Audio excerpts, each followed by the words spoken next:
আসসালামু আলাইকুম বন্ধুরা একটা জিনিস কি দেখছেন এখানে যে আপনার এই যে কাঠগুলো রয়েছে এগুলো মূলত গাছের মূল অর্থাৎ মুড়ো এগুলো রেখে দিছে কেন এখানে রাস্তার সাইডে খুঁড়ে নিয়েছে মাটিগুলো এই মূলগুলো উঠে নিয়ে চলে গেছে সরকার নিয়ে যাবে আদের কি করবো বাপু কপালত যদি সুখ শান্তি না রহে ইয়ার মতন দুঃখ কষ্ট আছে হ্যাঁ কপালত যদি সুখ শান্তি না রহে তাহলে ইয়ার মতন দুঃখ কষ্ট আছে ক আছে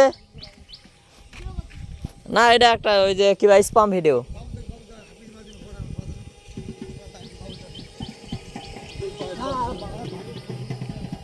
যদিন কপালের সুখ শান্তি না রইলে ইয়ার মতন দুঃখ কষ্ট আছে তো বন্ধু এই ছিল আজকে ছোট্ট মিনি মিনি ব্লগ ভিডিওটি ভালো লাগলে অবশ্যই লাইক শেয়ার সাবস্ক্রাইব করবেন সবাই ভালো থাকবেন দেখা হচ্ছে পরবর্তী নতুন কোনো এক ভিডিওতে ধন্যবাদ।